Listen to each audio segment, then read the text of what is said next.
Shalom, nous allons utiliser le daf Gimel dans Masechet Psachim et nous reprenons au dernier mot du daf Bet Amud Bet.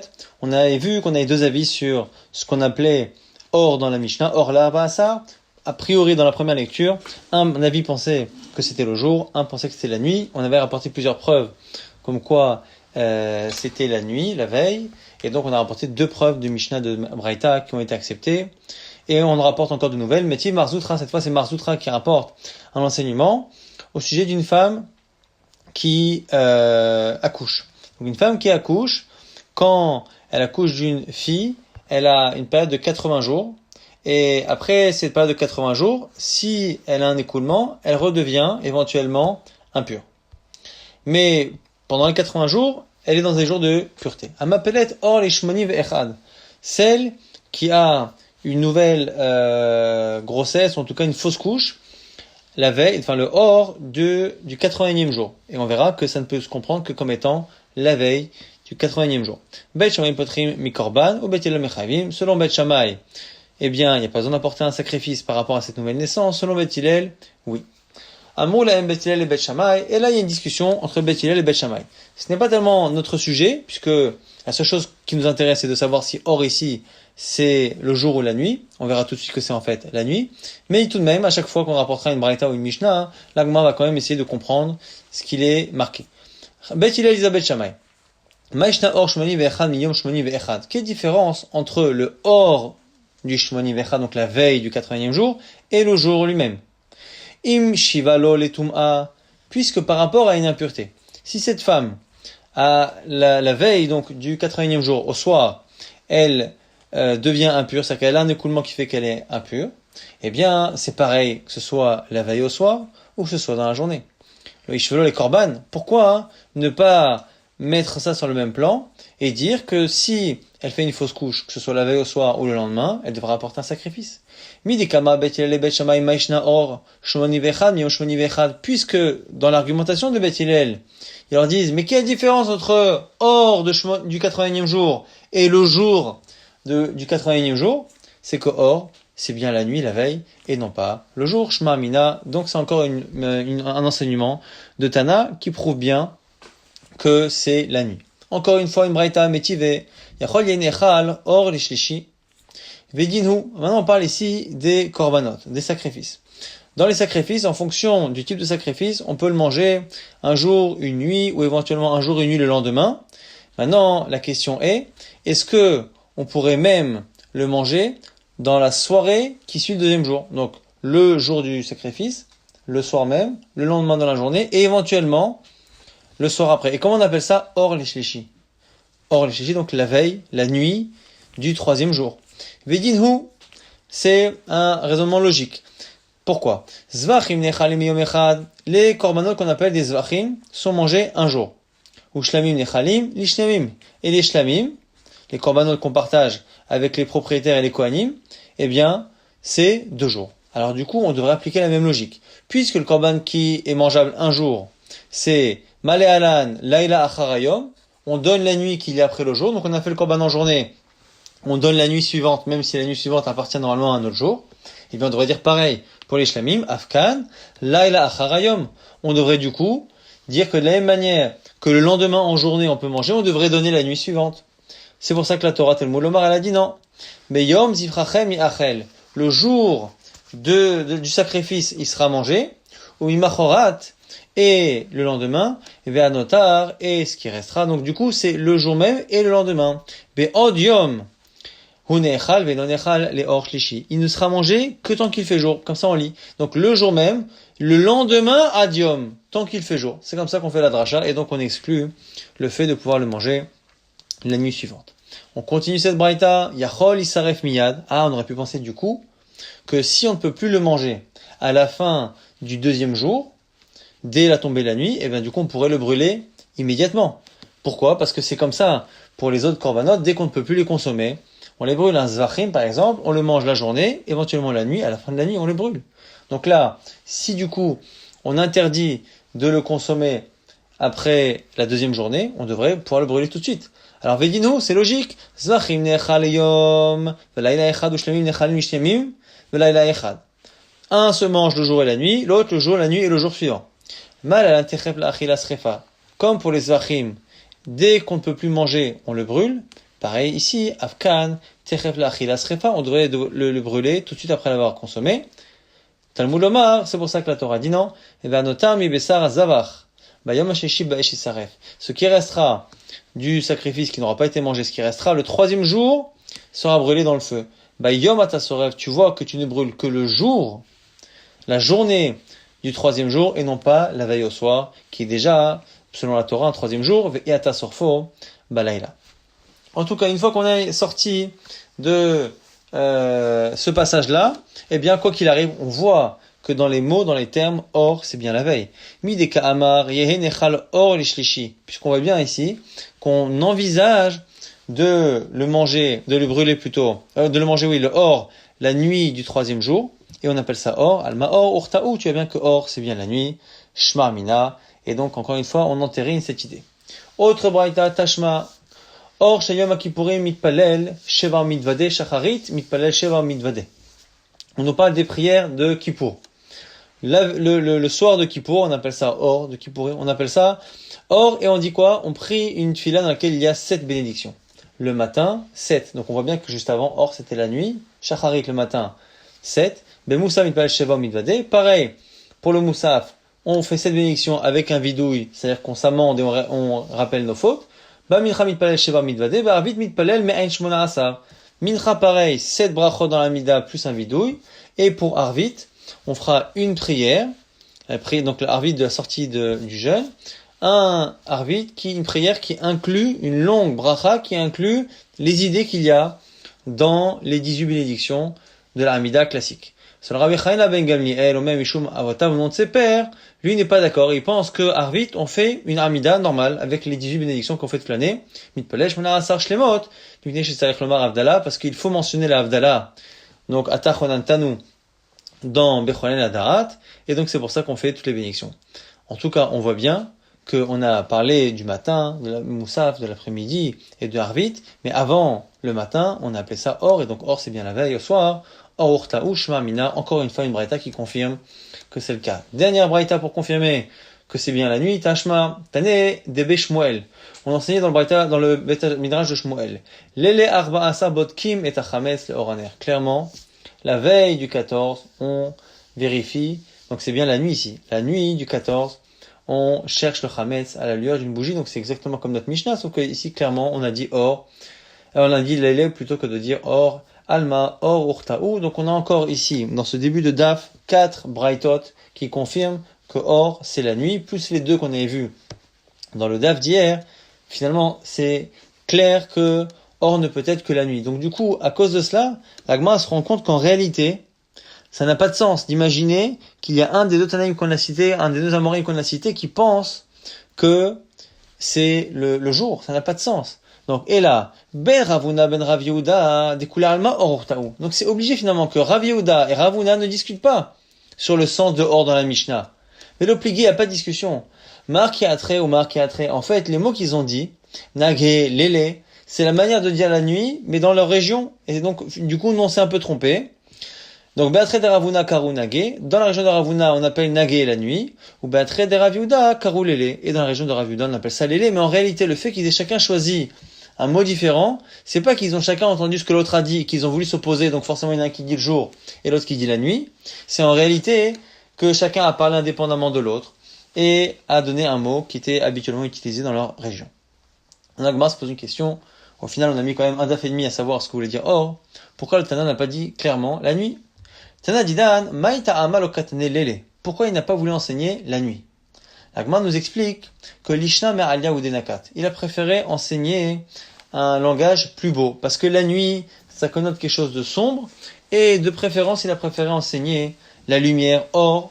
Et donc, des Rabbi Yoshua ben Levi pour confirmer ce que dit Rabbi Yoshua ben Levi. D'abord, Yoshua ben Levi, un homme ne doit jamais mentionner quelque chose de dégoûtant de sa bouche. Pourquoi? Parce que la Torah a rajouté dans la Torah. Elle a contourné, donc elle a rajouté dans la Torah 8 lettres. Et ces 8 lettres, elle les a rajoutées pour éviter de dire un mot qui n'est pas joli. Shinema, comme c'est marqué là-bas dans Bereshit. Mina behema teora, ou mina behema Asher Elena Teora. Donc dans la parashat Noach, au début de Sefer Bereshit, c'est marqué qu'il a apporté dans la Teva Noach, il a apporté les animaux tahor et les animaux qui ne sont pas tahor. Et donc, au lieu de dire Temea, impur, il a dit Asher Elena Teora qui n'est pas pur, et les lettres de Asher Elena, ça fait finalement 8 lettres qui sont en trop. On sait que la Torah en général économise, et donc c'est pour montrer qu'il est important, si c'est possible, de ne dire que des choses positives, et ne pas employer des mots qui sont pas jolis. Rafapa Amar, Rafapa, donc on a ici plusieurs Amoraïm qui vont rapporter d'autres exemples, pour montrer que finalement il y a plus que 8 lettres qu'on a rajoutées dans la Torah. Lui dit, des fois même Tesha, même 9 lettres. Chez Neymar, pourquoi? Qui est Bechaïsh Ashaloyi Tahor, Mikire Laila. S'il y a parmi toi dans l'âme Israël un homme qui n'est pas pur, au lieu de dire Tamé, on va dire Asher, Lo, Iye, et donc ça fait 9. Ravina rajoute Amar, Aiser, il y a même 10. Pourquoi? Parce que le mot Tamé c'est 3 lettres et Tahor c'est 4 lettres. Et donc du coup, il y a les lettres qu'il y a dans Asher, Lo, Iye, qui n'est pas. Et dans Tahor, il y a une lettre en plus par rapport à Tamé, et donc ça fait 10. Aiser, Vav des Tahor. Rabacha Bayakov rajoute, chez Chesré, moi j'ai un exemple avec 16 lettres en trop. Chez Neymar, comme c'est marqué dans Shmuel, qui Amar, Mikrehu, Bilti Tahor, Hu, Kilo Tahor. Il s'est dit peut-être que c'est un hasard. Quand Shaoul a vu que David ne venait pas, il a dit peut-être que c'est un hasard. Pourquoi Bilti Tahor, il n'est pas pur, Kilo Tahor, car il n'est pas pur. Et donc toute cette expression-là est en trop, et par rapport à Tamé, ça fait 16 lettres en trop. Tané de Rabbi Shmuel, Rabbi Shmuel a enseigné, et la Gemara va essayer de comprendre cette braïta du Beth Midrash de Rabbi Shmuel. L'Olam, il s'appelle Adam Bishon Nekia. Un homme doit toujours parler avec un langage propre. Premier exemple, Share Bezav, Kerao Merkav. Parce que par rapport à l'impureté qu'un homme ou qu'une femme génère lorsque lui-même est impur et qu'il s'assoit sur un objet, sur un lit, sur une chaise, il transmet de l'impureté. L'homme, ça peut être s'il est zav, et la femme, c'est si elle est zava. Deux types d'écoulements qui donnent une impureté quasi similaire. Et même s'il y a des nuances entre ce qu'on appelle Tumat Merkav et Tumat Moshav, quand on s'appuie, quand on s'assoit, mais globalement la Torah, quand elle parle de la même chose, de la manière de s'asseoir, elle prend une expression différente lorsqu'elle parle des femmes. Donc pour l'homme, elle appelle Merkav, le fait de chevaucher, ou Beisha Kerao Moshav. Et pour la femme, on a parlé de s'asseoir. Parce que chevaucher, ça veut dire écarter les jambes et mettre les jambes de part et d'autre d'un animal ou quelque chose, et c'est pas forcément très joli pour une femme, et donc c'est la preuve qu'il faut toujours parler avec un beau langage. Ve'omer, et on rajoute dans cette braïta, la Gemara expliquera pourquoi on doit rajouter quelque chose, Ve'omer, ve'tifchar leshon arumim. Choisis le langage des sages. C'est un langage qui est justement un langage qui est approprié, c'est comme ça qu'on conseille là-bas à Iyov de faire. Ve'omer, autre exemple, Ve'da'at sefatai barur milelu. Dans ce verset, toujours dans Iyov, on parle là-bas de l'expression de ses lèvres qui doit être claire. Et encore une fois, clair, ça veut dire quelque chose de propre. Donc on a 3 exemples. Et là, Gemara se pose la question, Maï ve'omer. Pourquoi justement la braïta de Rabbi Shmuel a eu besoin de donner un premier exemple dans la Torah de Zav, un deuxième exemple dans Iyov, un troisième exemple dans Iyov. Maï ve'omer. Pourquoi on rajoute ve'omer, ve'omer? La Gemara nous explique. Parce que vechitema nemile ve'doraita. Parce que si j'avais que le premier verset là-bas sur Zav, et même ceux qu'on a cités précédemment, on aurait pu penser que ce n'est que la Torah qui s'exprime de manière nekia, propre, sans utiliser un mot négatif ou un mot qui n'est pas beau. Aval bedera banan, l'homme fait que les sages, non. Tashma, c'est pour ça que c'est marqué là-bas, veomer, vetifchar lashon arumim, il faut que tu choisisses le lashon des intelligents qu'on appelle ici les chachamim. Et si j'avais enseigné que les 2 premiers cas, j'aurais pensé que même dans le deuxième cas, les sages parlent de cette manière lorsqu'ils parlent de choses d'Erabanan, c'est-à-dire qu'ils parlent d'enseignement de Torah. Aval bemile des alma. Mais j'aurais pensé que quand ils ont des discussions du quotidien, peut-être que dans l'eau, c'est pour ça qu'on dit veomer da'at sfatai barur milelo, que l'expression de mes lèvres est toujours barur. Donc c'est une preuve que à la fois la Torah, à la fois les sages, dans une discussion de chol ou de kodesh, il faut toujours utiliser de préférence un langage qui est naki. La Gemara maintenant va poser une série de questions. Merkav, pourquoi tu penses franchement que dans la Torah, on n'emploie jamais le terme chevaucher pour une femme? Pourtant, c'est marqué au sujet de Rivka.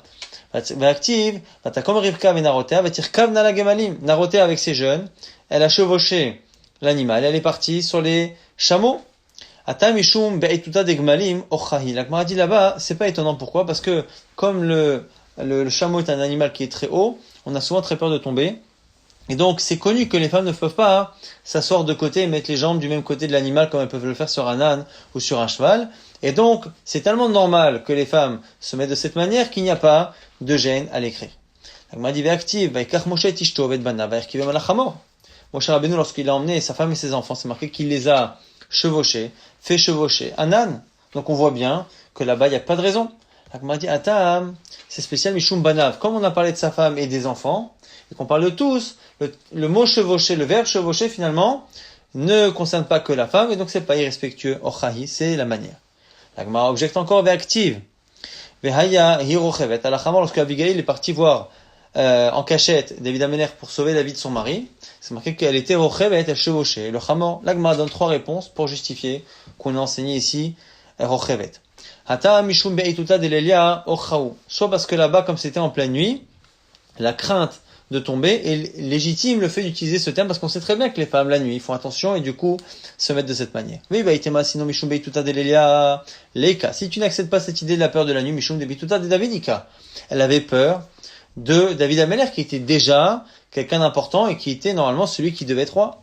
Mais Baïtema, et si tu veux, tu peux dire autre chose, Baïtuta de David Nemilika, même si elle n'avait pas peur de David, Mishum Baïtuta Dehar, parce qu'elle était en train de traverser un endroit qui était montagneux, et la crainte du sol et de tomber faisait justement qu'elle chevauchait. La Gemara dit, attends, Beoraita l'ortiv tamé, tu as dit tout à l'heure qu'on a dit, on pourrait dire impur, on a dit qui n'est pas pur. Est-ce qu'on n'écrit pas dans la Torah tamé? C'est pas possible, c'est marqué à plusieurs reprises. Et la kolecha, dechi adadeni hulagma donne la règle. Quand les deux mots font le même nombre de lettres, eh bien, mishtae belshon nekia, on utilise le mot le plus joli. Kolecha din fishin mile, mishtae belashon tsara. À chaque fois que le mot est plus long, on dit tsara. Et comme le mot tahor a une lettre de plus que tamé, la plupart du temps, on mettra tamé dans la Torah. Et à un seul moment, on a choisi de dire qui n'est pas pur. On a rallongé pour justement montrer qu'il y a quand même une recherche de choisir le langage le plus beau. Mais quand ça nous oblige à se rallonger, on le fera exceptionnellement qu'une ou 2 fois pour montrer cette chose-là. Mais on ne va pas choisir ce cas-là à chaque fois. On m'a dit Kedama Ravuna Amarav, comme a dit Rav. Là, certains disent que c'est Maravuna Amarav, Mishou Rabbi Meir, que ça a été dit au nom de Rabbi Meir. Là, Mishne Adam, les Talmido, Derer Ksara. Un homme doit toujours enseigner à son élève l'enseignement le plus court, le plus concis. Et donc on voit que ça passe devant la nécessité de garder un bon langage. Donc parce que on veut toujours être le plus court, eh bien on choisit même le mot qui n'est pas joli dans la Torah, mais on a montré encore une fois que si possible, si ça ne rajoute pas de mots, on choisit le mot le plus joli. Ah, tu es en train de me dire qu'à chaque fois que c'est le même nombre de lettres, on choisit le meilleur langage. Pourtant, rochevet, chevaucher, et yoshevet, c'est pareil. Et dans Shmuel, quand on a parlé là-bas d'Abigail, on aurait pu dire yoshevet, même si ça se justifie parce qu'effectivement, elle avait la peur d'une des 3 choses qu'on a citées, on aurait quand même pu mettre yoshevet. Elle m'a dit non, rochevet, ktiv, rochevet, c'est marqué là-bas, sans vav. Et c'est pour ça qu'il y a un mot, il y a une lettre en moins et c'est plus court. Un autre talmidé d'avou, yatve, kame bedarav. 2 élèves étaient devant Rav. Chadama, shavitinan, haishmatata kedvar acher, mesankan. Les 2 élèves étaient fatigués. Il y en a qui a dit, oh là là, ça m'a fatigué, je suis fatigué comme davar acher. C'est une autre chose, c'est un animal qu'on n'aime pas citer, c'est le cochon. Comme un cochon fatigué. L'autre a dit, non, shavitinan, haishmatata kegdi mesankan. Lui, il a dit, cet enseignement m'a fatigué, cette étude m'a fatigué comme un chevreau épuisé. Et Rav, pendant un certain temps, n'a plus parlé au premier parce qu'il a choisi de comparer à un animal pas caché. 2 élèves étaient devant Hillel. Et parmi eux, il y avait Rabbi Yochanan ben Zakkai, un de ces 2 élèves. Certains disent que l'histoire était différente. Amrela, Kamedi Rabbi, que c'était devant Rabbi, et que un parmi eux, c'était Rabbi Yochanan. Un posait la question par rapport à un enseignement, pourquoi quand on ramasse certains fruits, eh bien on fait attention de le faire avec des ustensiles qui sont purs et d'autres pas forcément purs. Potrim, c'est pour les raisins, donc les raisins on fait attention à ce que les ustensiles soient purs, mais pour les olives, moskim, non. L'autre a posé la question différemment. Pourquoi on ramasse les raisins en étant purs et pourquoi on ramasse les olives en état d'impureté? Amar muftach ani bazeh shemore hora beIsraël velo haya yamim moatim ad shehora Raab et Israël. Et donc le Raab, en fonction des deux versions, c'est Rabbi ou Hillel, a dit de cet élève, donc Rabbi Yochanan ben Zakkai ou Rabbi Yochanan sur la seconde version, a dit, je suis certain que cet homme-là sera un grand enseignant dans Israël, et c'est ce qui est arrivé rapidement après.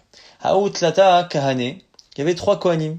Chadam Alehu, ils ont reçu les matanot que l'on donne aux Kohanim, et lorsqu'ils ont reçu ces lechem apanim, ils ont dit qu'ils n'ont pas reçu grand-chose. Simplement, chacun a utilisé une métaphore différente. Un, il a dit, Ega'ani kefol, on m'a donné l'équivalent d'une fève. Chadama, Ega'ani kazait, l'autre il a dit, j'ai reçu comme une olive.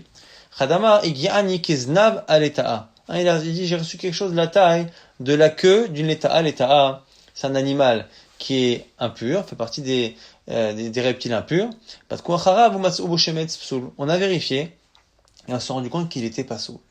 L'Agma s'étonne, pourquoi? Parce que si on parle ici de Kohanim qui tobet Amikdash, qui reçoit les Chamapanim, en général, on part du principe qu'il n'y a pas de meilleure vérification pour un Kohen que le fait d'être déjà au Bet Amikdash. On vérifie nous après, quand il n'y a plus Bet Amikdash, quelqu'un, mais s'il a un ancêtre qui est au Bet Amikdash, c'est bon.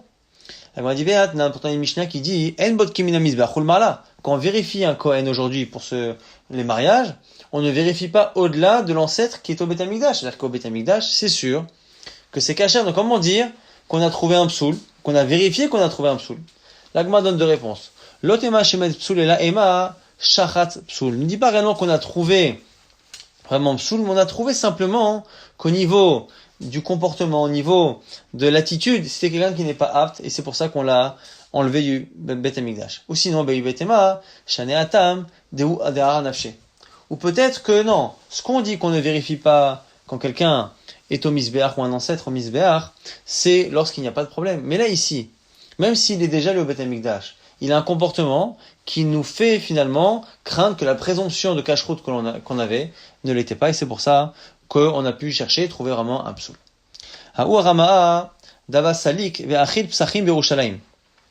y avait un non-juif qui mangeait le korban Pessah à Yerushalayim. Amar, un jour il a vu Rabbi Ben Betera. Ktiv kol ben nechar lo yochal bo. C'est marqué au sujet du korban Pessah que kol ben nechar, tout celui qui est étranger en Israël, n'en mangera pas.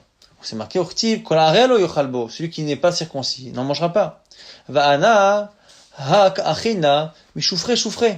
Et lui il a expliqué au Rav, et moi chaque année j'y vais et j'ai mangé les meilleurs morceaux du korban Pessah à Yerushalayim.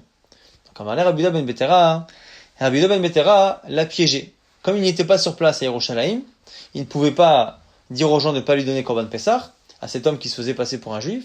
Alors il a trouvé une solution. Mika Safoulé, mais Alia, il lui dit, dis-moi, est-ce qu'ils t'ont donné la graisse de la queue? Amarle lo, il me dit non, on m'a jamais donné ça. Alors qu'il s'alak le atam et malehu, c'est folie mais Alia. Quand tu iras là-bas à Yerushalayim, demande-leur de te donner la graisse de la queue. Qui s'est dit lorsqu'il est monté là-bas? Amarle il leur a dit, mais Alia, c'est folie, donnez-moi la graisse de la queue. Amroulé, ils lui ont dit, et là la gavo à Salka. Il dit, mais attends, cette partie-là, elle est brûlée pour Hachem, on la mange pas. Amroulé, manam alecha achi. Ils lui ont dit, mais dis-moi, qui t'a donné ce conseil? Amarlo, il a répondu, Rabbi Yehuda ben Betera. Alors, Amrou, ils se sont dit, Maïhaï de Kaman, qu'est-ce qui se passe de monde? C'est pas normal qu'il ait dit ça. Batkou, batre, vashkechua daramahu, dekatlou. Et ils ont vérifié effectivement, et ils se sont rendus compte finalement que c'était quelqu'un qui n'était pas du Ram Israël et qui pouvait pas manger le Korban Pessah. Shalchoule le Rabbi Yehuda ben Betera, ils ont envoyé à Rabbi Yehuda ben Betera, Shelam lecha, Rabbi Yehuda ben Betera, Shalom à toi, Rabbi Yehuda ben Betera, de Ad bin Tzivin, car tu te situes dans la ville de Netzivin, et tes pièges sont posés jusqu'à Yerushalayim, parce que tu as réussi, grâce à ta finesse, à piéger cet homme. Rav Kahana Chalash, Rav Kahana est tombé malade. Shadroa Rabbanan et Rabbi Yoshua Béré, des Ravidi, on a envoyé, ils ont envoyé Rabbi Yoshua Béré des Ravidi, ils lui ont dit, Zil Bedok, Maïdine, va voir ce qu'il en est de lui, comment va-t-il? Atash Keche de Nachnafshe, en arrivant, il s'est rendu compte que Rav Kahana était déjà décédé. Car elle, le boucher, il a déchiré ses vêtements, et André les carrés, les achorés, et il a retourné la partie déchirée pour pas qu'on la voie, pour pas choquer tout le monde tout de suite. Et il s'est mis à pleurer en marchant, et quand ils ont entendu ça, Moulé, ils lui ont dit, Nachnafshe, est-ce qu'il est mort? À Marléo, il a dit, Ana aloka amina, c'est pas moi qui vous l'ai dit, vous l'avez deviné seulement, parce qu'il a voulu accomplir ce qui est marqué dans Michelet, ou Motsi Diba, ou Kessil, celui qui dit des mauvaises choses est un idiot. Dernière histoire pour montrer à quel point il est important de faire attention à son lachon. Yochanan Chakuka'a nafak le Kirata. Yochanan Chakuka'a, il est parti dans la ville de Kirata. Il est parti pour vérifier les récoltes. Kirata, lorsqu'il est revenu rendre des comptes, Amoulé lui ont dit Chitina asuyafot. Est-ce que les blés ont bien poussé? Amoulé leur a répondu c'est horrible asuyafot. Pour pas dire que c'était une mauvaise récolte, il a préféré dire que l'orge a bien poussé. Alors il lui a reproché, il lui a dit Amoulé, tu sais où va ça la souci mais la chamorim, va raconter ça aux chevaux et aux ânes. Parce que c'est marqué effectivement dans Malachim, et on le sait, que l'orge en général, c'est ce qui était donné aux animaux avec le foin.